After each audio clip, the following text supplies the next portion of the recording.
Hi, I'm Ronald Reagan. Can I approve this message? Well, let me tell you a little bit about myself. I was born February 6th in Illinois, 1911. 19 years later, moved to Los Angeles to pursue a career in acting. Well, anyway, I think you'd like to know I was the only president who was also an actor. Not only that, but I was the president of the Screen Actors Guild and the spokesman for General Electric.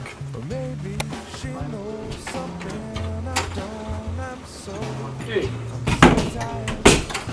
starts in the city. Well, let's see here. So continuing on. First started my political career while working for General Electric.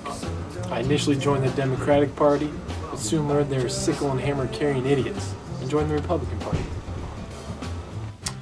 Well, lastly, in 1970 I ran for governor of California. Of course, after I won that, I got a little bored, decided to run for president, and of course got elected for 2 terms. 2.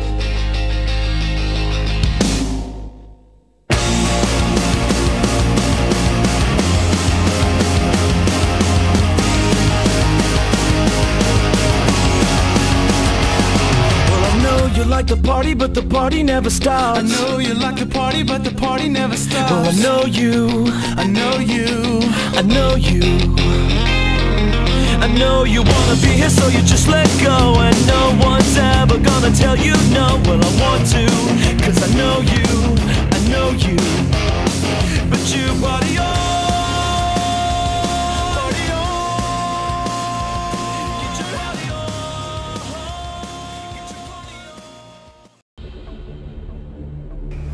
The Reagan assassination attempt occurred on March 30th, 1981, just 69 days into the presidency of Ronald Reagan, while leaving a speaking engagement at the Washington Hilton Hotel in Washington, D.C.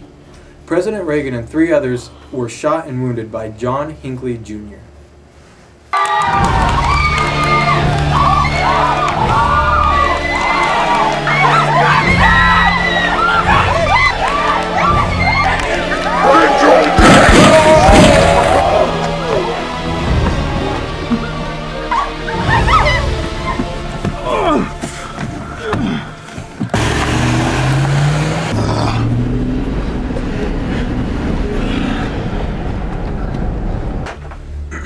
Moments after the shooting began, Reagan was whisked away by the Secret Service agents in the presidential limousine. At first, there was no realization that the president had been wounded, and the bullet which struck him entered under his armpit.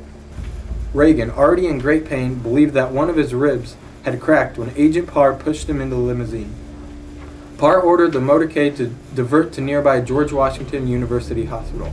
Upon arriving, Reagan wiped the blood from his face, exited the limousine, and walked unassisted into the emergency room, where he complained of difficulty breathing and collapsed. He was admitted immediately for emergency surgery. Reagan recovered quickly, despite being 70 years old, and was able to continue his presidential duties.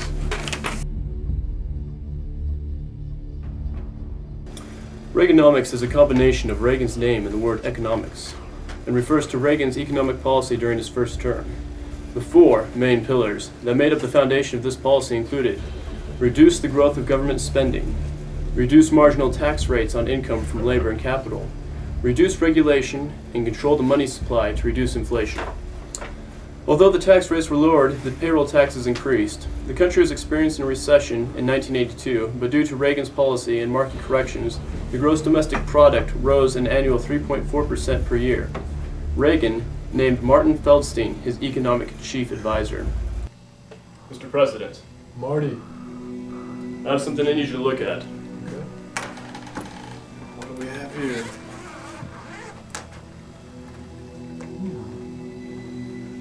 All right. What is the economic situation of the country, Martin? Well, sir, I believe we're entering into a recession. The GDP is down and unemployment is higher than the Sears Tower. It's pretty big. Doesn't sound so good.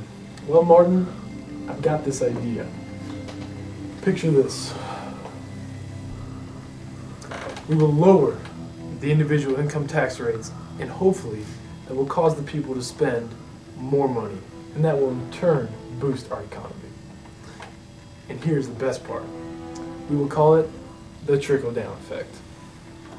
Excellent idea, sir. Thanks, Martin. Hey, what if we instituted some tax cuts to help the American corporations? Well, that will most likely produce production which will help the American businesses.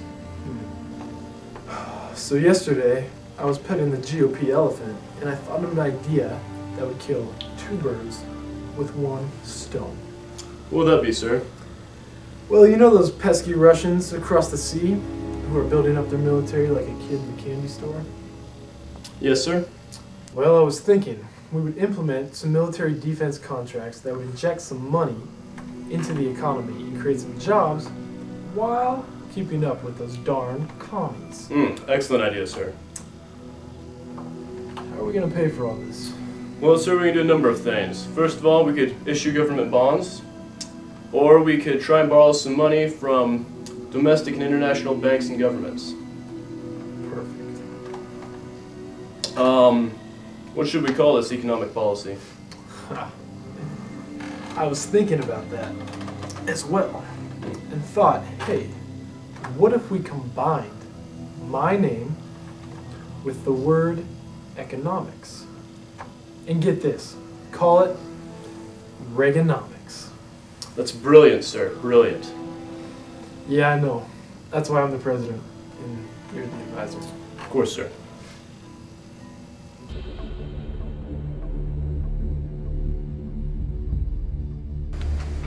Good day.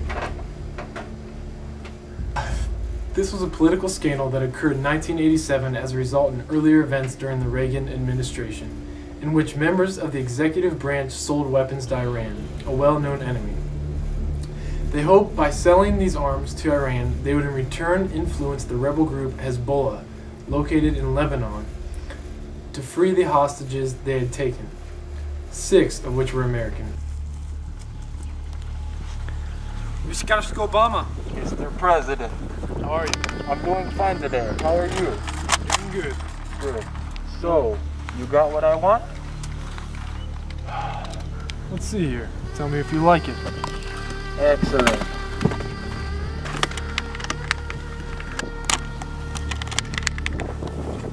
Oh, nice. What do you guys think? Those weapons are G'd up. Yeah. Relax, man.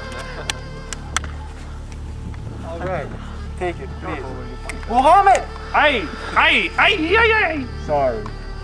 Well, I think you know the deal. Oh my, out of the fifth column. George Bush. Hey, Georgie boy. Well, I think you know the deal. Yes, I will forward it to your foreign accounts by 12 p.m. this afternoon. You know my account number. Yes, I do. All right. Is there anything else you need?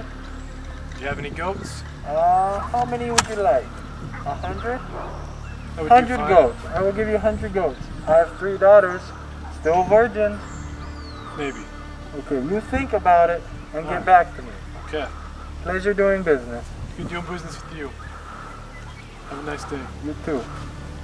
Muhammad too. After weapon sales were revealed in November 1986, President Ronald Reagan appeared on national television and denied to the American people that any of this had occurred. A week later, on November 13, 1986, Reagan returned to the airwaves to affirm that weapons were transferred to Iran, but were not exchanged for hostages. Finally, on March 4, 1987, in a nationally televised address to the nation, he took full responsibility and admitted that what began as a strategic opening to Iran deteriorated in its implementation into trading arms for hostages.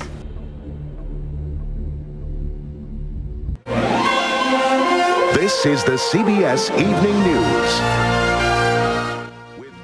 Tonight we're going to be talking about the trouble in Timmy's yard. It appears the little Timmy lost his truck in the fire station. I'm sorry, what? Oh, we have some important news from the president. I'm going to take you live to hear what he has to say. Wait, what's this word again? Capitulate, sir. Who makes this crap up? Webster, sir. Webster. Of course. Yeah, sure. Oh, Hey guys, we're live. Greetings, fellow Americans. I come to you tonight to address the allegations and investigations on the illegal trade with Iran. Our government has a firm policy not to capitulate to terrorist demands. The no concessions policy remains in force, in spite of the stories of selling weapons for hostages and alleged ransom payments. We did not, repeat, did not trade weapons or anything else for hostages, nor will we. Are you sure? Are you sure? Are you positive? Crap! Never trust a midget. Mr. President, we just sold weapons. Crap. Yeah. Crap. Excuse me. A few seconds ago, I told you, the American people, I did not trade arms for hostages. My heart and my best intentions still tell me that's true, but the facts of the evidence tells me that's not. I apologize.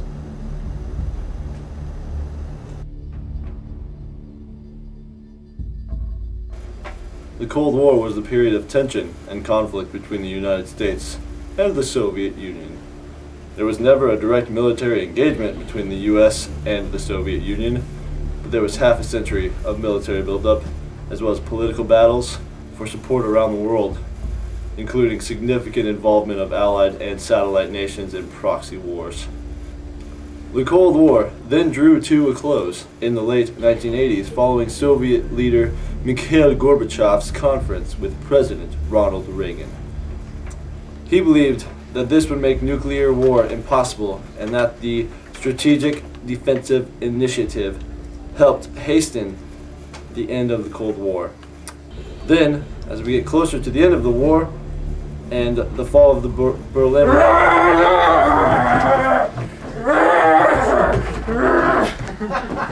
Reagan gives a speech at the Berlin Wall, challenging General Secretary Gorbachev to go further. The Berlin Wall was then torn down in 1989, and then 2 years later, the Soviet Union collapsed. General Secretary Gorbachev, if you seek peace, if you seek prosperity for the Soviet Union and Eastern Europe, if you seek liberalization, come here to this gate. Mr. Gorbachev, open this gate. Mr. Gorbachev, tear down this wall. You